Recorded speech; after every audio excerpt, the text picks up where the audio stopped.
وقرن في بيوتكن ولا تبرجن تبرج الجاهلية الأولى وأقمنا الصلاة وآتينا الزكاة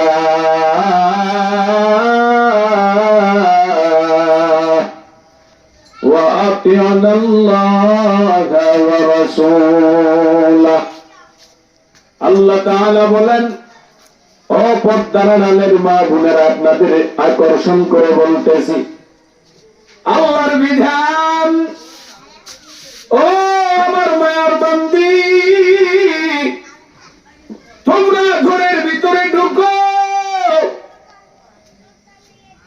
ঘরের ভিতরে পর্দার সহিত থাকো, ওয়ালা তাবাররাজনা তাবাররুজাল জাহিলিয়াতিল উলা, জাহিলিয়াতের যুগের মতো ঘর থেকে প্রদর্শনী দিয়ে সুন্দরভাবে সাজগোজ করে ঘর থেকে অন্যকে দেখানোর জন্য বের হয়ে না। সাবধান,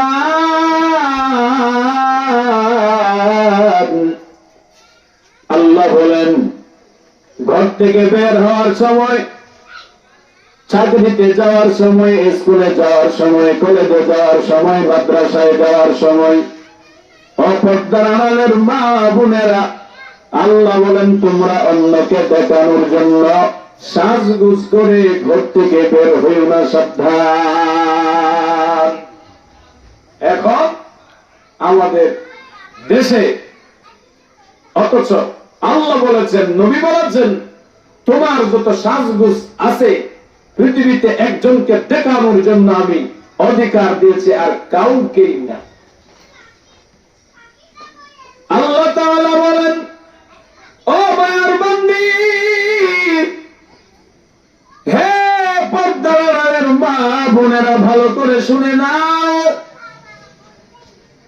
আল্লাহ তাআলা একজন মেয়েকে এত সুন্দর ভাবে বানিয়েছেন, আল্লাহ তাআলা তার চেহারার মধ্যে আকর্ষণ দিয়েছেন, আল্লাহ তাআলা তার পায়ের মধ্যে আকর্ষণ দিয়েছেন, আল্লাহ তাআলা তার হাতের মধ্যে আকর্ষণ দিয়েছেন, আল্লাহ তাআলা তার কোমরের মধ্যে আকর্ষণ দিয়েছেন, আল্লাহ তাআলা তার চুলের মধ্যে আল্লাহ তাআলা আকর্ষণ দিয়েছেন, আল্লাহ তাআলা তার চোখের মধ্যে আকর্ষণ দিয়েছেন, তথা তার পুরো বডির পরিপূর্ণ অঙ্গের ভিতরে আল্লাহ তাআলা প্রত্যেক অঙ্গকে আল্লাহ তাআলা আকর্ষণ করে বানিয়েছেন। এই তোমার অঙ্গগুলো যখন বেগানা পুরুষ যখন দেখবে, অবশ্যই তোমার সেই আকর্ষণীয় অঙ্গ পতঙ্গ দেখিয়া সেই আকর্ষিত হবে। ও পর্দার আড়ালের মা, প্রশ্ন বলে, কাকে দেখাবেন তোমার সেই আকর্ষণ গুলো? আল্লাহ বলেন, এই তোমার চেহারার সৌন্দর্য, চেহারার আকর্ষণ, হাতের আকর্ষণ, পায়ের আকর্ষণ, তোমার পুরো বডির চন্দ্র পতঙ্গের আকর্ষণ, আমি আল্লাহ এই জমিনের মধ্যে একজন মানুষকে দেখানোর জন্য মনোনীত করেছি। সেই মানুষটার নাম হবে তোমার স্বামী। কে? স্বামীর কত দাম হে পর্দার আড়ালের মা বোনেরা। এখন ঘরের মধ্যে শান্তি নাই, তালাক তালাক তালাক। ও বহু ঘর আছে, বহু সংসার আছে, তালাক হয়ে গেছে, তারপরেও অপর্দার আড়ালের মা বোনেরা সংসার করতেছে। তালাক হয়ে গেছে, নিজের বউটা তালাক হয়ে গেছে, সেই নিজেই জানে না। তালাকের মাসআলাটা এমন, হে আল্লাহর বান্দারা, মাইকের আওয়াজ যতটুকু পর্যন্ত যাচ্ছে ভালো করে শুনে নাও। তালাকের মাসআলা এইটা কেমন? কেউ যদি মুহাব্বত করে দিদিকে তালাক দিয়া দেয়, শোনা লাগবে না। কয়েকজন বন্ধুদের মধ্যে বসে আছেন, নেই বিবিকে তালাক দিয়া দিছে। ও আল্লাহর বান্দারা, স্বামী ভালো করে শুনে নাও, আপনার বিবিকে শোনা লাগবে না তালাকের মাসআলা। মোহাব্বত করে দাও, রাগের মাথায় যাও তালাক দিলে আপনার বিবি তালাক হয়ে যাবে, অর্থাৎ তার সাথে আপনার সংসার করার আর অধিকার নাই। আসেনি সব?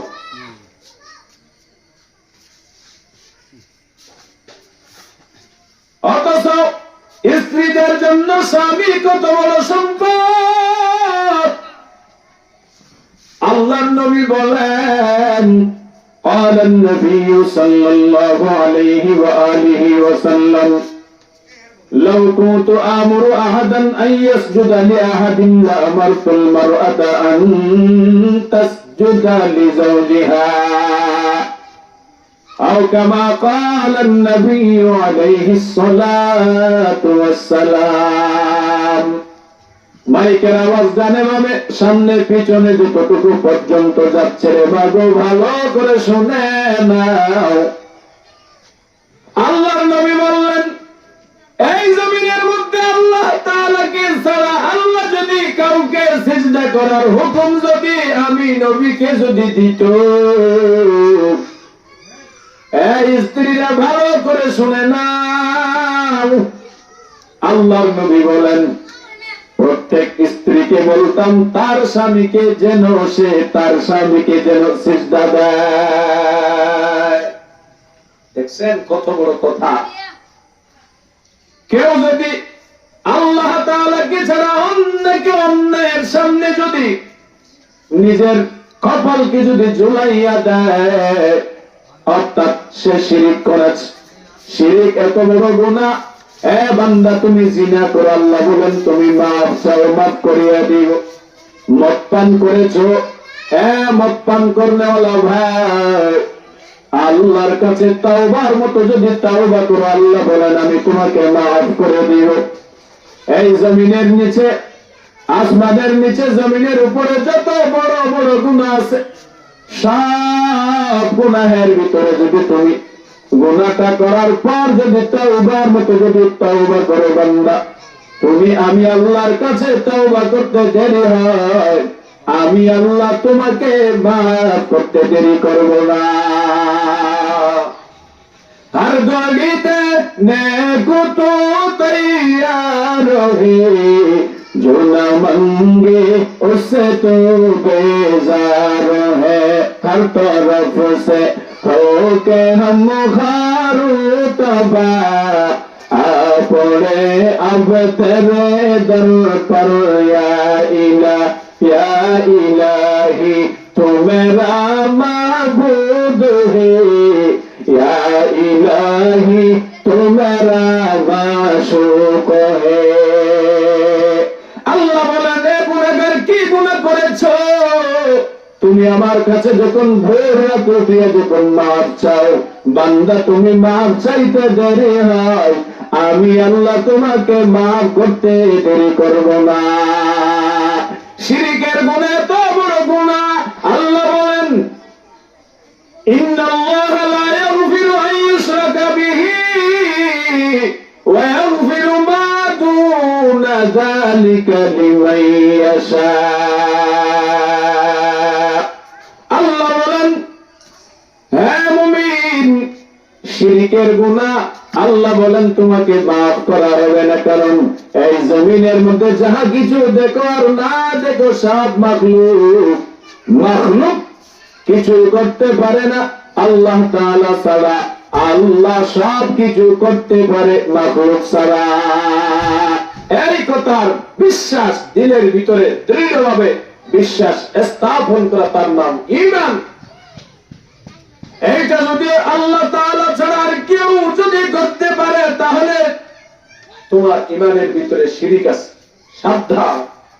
আল্লাহ বলেন, হে গোলাম, আমি এই জমিনের ভিতরে তুমি যত গুনাহ করবা মাফ করতে রাজি, কিন্তু শিরকের গুনাহ মাফ করব না, সাবধান। কপাল যদি তুমি অন্যের কাছে বিন্দু পরিমাণ নত করো, তার নাম হবে শিরক। তারপরে এইটা বোঝাচ্ছেন নবী, ও স্ত্রীরা, ও পর্দার মা বোনেরা, এই হাদিসের দ্বারা কি বুঝলাম? এই জমিনের মধ্যে স্ত্রীর সামনে স্বামী এত বড় মহাসম্পদ, স্বামী স্ত্রীর জন্য এত বড় মহাসম্পদ, বলে আল্লাহ তাআলাকে ছাড়া কাউকে সিজদা করার হুকুম যদি এই জমিনের মধ্যে যদি আল্লাহ দিতেন, তাহলে স্ত্রীদের বলতেন তার স্বামীকে সিজদা করার জন্য। কি বুঝাইছেন? অর্থাৎ গুরুত্ব, মহত্ব, বড়ত্ব, সম্মান, তাজিম বুঝাইছেন নবী, ঠিক কিনা? দেখা যায় আমাদের ঘরের ভিতরে শান্তি নাই কেন? হ্যাঁ আম্মু জান, আপনাকে যদি আপনার স্বামী যেইভাবে চলার জন্য বলে সেইভাবে যদি চলেন, আর কোন ঘরের ভিতরে কোন ডিস্টার্ব আছে বলেন? কোন সমস্যা আছে? কিন্তু মেয়েরা কি দেয়? ইউটার্ন দেয়। এরপর তার মা বোনেরা ভালো করে শুনে নাও, আল্লাহর নবী বলেন এই দুনিয়ার মধ্যে যাহা কিছু আছে সব সম্পদ, কিন্তু একজন স্বামীর জন্য, একজন মানুষের জন্য মহা সম্পদ হচ্ছে নেককার স্ত্রী। قال النبي صلى الله عليه وآله وسلم الدنيا كلها متاع وخير متاع الدنيا المرأة الصالحة। আল্লাহর নবী বলেন, অপর্দার আড়ালের মা বোনেরা, আপনি স্বামীর জন্য কত বড় সম্পদ জানেন নাকি?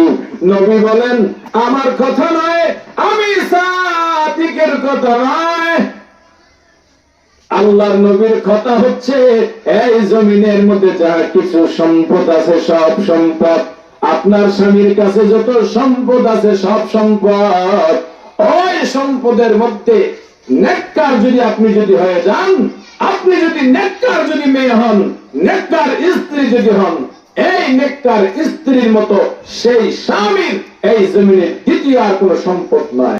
বলে সন্তানের বেহেশত মা বাবার পায়ের নিচে কেমনে? বলে এমনি নাকি? বলে না। আল্লাহ বলেন, হ্যাঁ মুমিন, وَقَضَى رَبُّكَ أَلَّا تَعْبُدُوا إِلَّا إِيَّاهُ وَبِالْوَالِدَيْنِ إِحْسَانًا إِمَّا يَبْلُغَنَّ عِندَكَ الْكِبَرَ أَحَدُهُمَا أَوْ كِلَاهُمَا فلا تقل لهما أف ولا تنهرهما وقل لهما قولا كريما واخفض لهما جناح الذل من الرحمة وقل رب ارحمهما كما ربياني صغيرا। আল্লাহ তাআলা কোরআনের ভিতরে বলেছেন, ও সন্তানের দল, ভালো করে শুনে নাও, আপনার বেহেশত মা বাবার পায়ের নিচে। বলে কেমনে? এই আয়াতের ব্যাখ্যা হচ্ছে, অর্থাৎ যাহা কিছু আছে আপনার সাধ্য অনুযায়ী মা বাবার খেদমত করতে হবে, যেইভাবে হোক না কেন সাধ্য অনুযায়ী মা বাবার খেদমত করে, মা বাবার যে পায়ের নিচে, দুইটা পায়ের নিচে তুমি সন্তানের বেহেশত, ওই বেহেশত খেদমত করে, মা বাবার খেদমত করে কামাই করে নাও। তদ্রূপ স্ত্রীর বেহেশত স্বামীর পায়ের নিচে। আরে আল্লাহর বান্দি, তাহলে এমনি বেহেশত পায়ের নিচে পাওয়া যাবে না। আল্লাহ এমনি দেন নাই, বলে স্বামীর খেদমতের মাধ্যমে আপনার বেহেশতটা আপনার স্বামীর পায়ের নিচে রেখেছে।